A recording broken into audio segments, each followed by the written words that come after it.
Olá pessoal, eu sou a Emma, e você está no canal Histórias de Emma.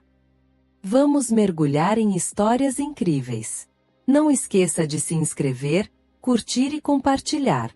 Obrigada!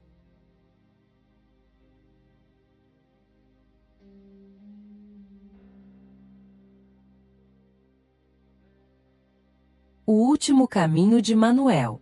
Manuel acordou cedo naquela manhã, como fazia todos os dias nos últimos 40 anos.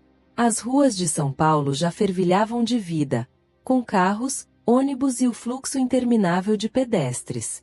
A cada passo, sentia o peso da cidade sobre seus ombros, como se os prédios cinzentos tivessem decidido tombar sobre ele. O sol ainda escondido prometia outro dia quente e sufocante, enquanto Manuel arrastava seus pés, sem saber que aquele seria um dia diferente de todos os outros. No caminho para o trabalho, encontrou Dona Laura, sua vizinha de porta, que sempre o cumprimentava com um sorriso. Ela parecia mais animada que o habitual, segurando um vaso de flores recém-colhidas.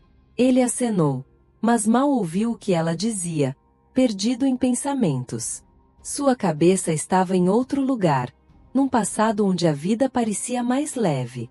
A cidade, uma selva de concreto, parecia menos sufocante quando era jovem. Mas o tempo, como a própria cidade, devorava tudo ao seu redor. Ao chegar ao ponto de ônibus, viu Mariana, uma jovem que também pegava o mesmo transporte. Ela trabalhava em um escritório no centro, e seus olhos sempre buscavam alguma esperança nas manchetes do jornal gratuito que distribuíam ali. Ele admirava sua força, mesmo sem nunca terem trocado uma palavra. Havia algo nela, uma resiliência silenciosa, que o lembrava de sua falecida esposa, Teresa. O silêncio compartilhado entre eles no ponto de ônibus era mais profundo que muitas conversas. O ônibus chegou, e Manuel entrou, sentando-se ao lado de um jovem que falava ao celular. A conversa do rapaz parecia tratar de um investimento importante, talvez uma nova startup. Manuel mal prestava atenção. Sua mente vagava para o tempo em que ele, também, tinha sonhos. Lembrava-se de quando abriu sua pequena loja de sapatos, agora fechada há mais de uma década. Tudo mudou rápido demais, e o progresso não esperou por ele. No meio do trânsito caótico, o motorista do ônibus apertava a buzina, como se pudesse abrir caminho à força. O som irritante reverberava dentro do veículo, como o próprio coração de Manuel, que batia com esforço.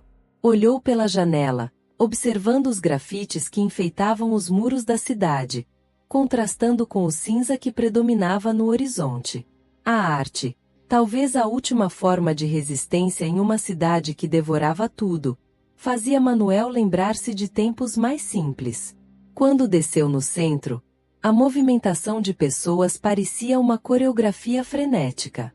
As vozes misturavam-se ao som dos motores, dos ambulantes e das máquinas que furavam o chão em alguma obra interminável.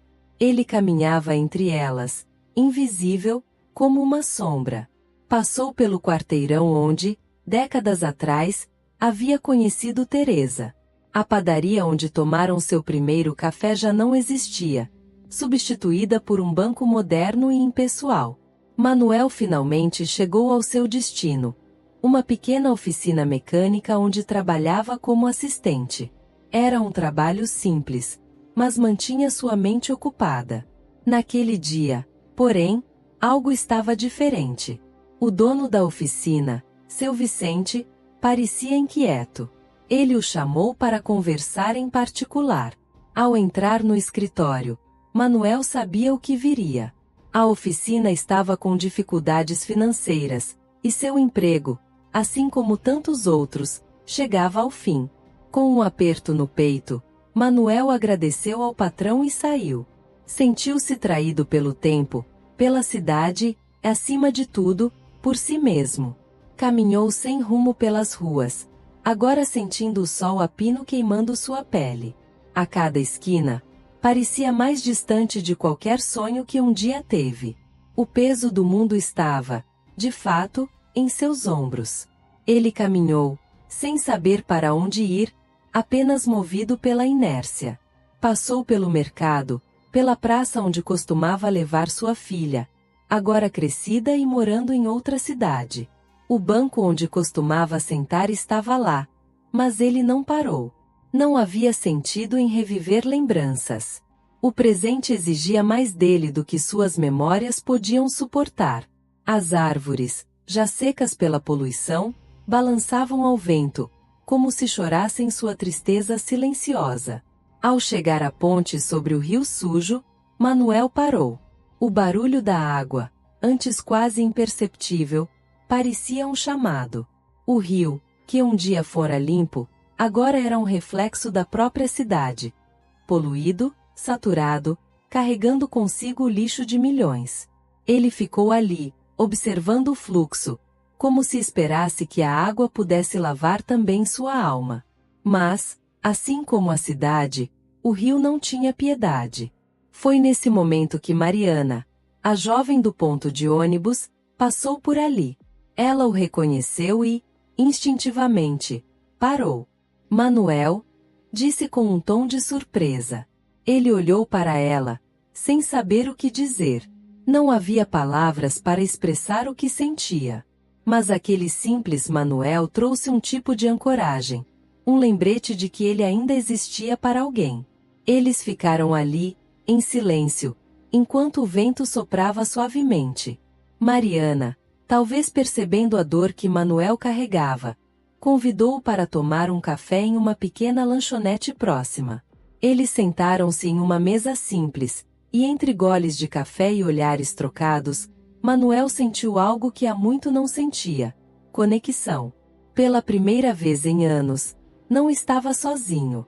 E naquele momento, sob o céu poluído da cidade, entre os carros e os pedestres apressados, ele encontrou um pequeno respiro de esperança. O mundo ao redor continuava implacável, mas ali, naquela mesa de café, Manuel percebeu que, apesar de tudo, ainda havia beleza nas pequenas conexões humanas. O peso do passado não desapareceu, mas ficou mais leve. E, enquanto caminhavam de volta para o ponto de ônibus, com o sol se pondo no horizonte, ele sorriu, pela primeira vez em muito tempo.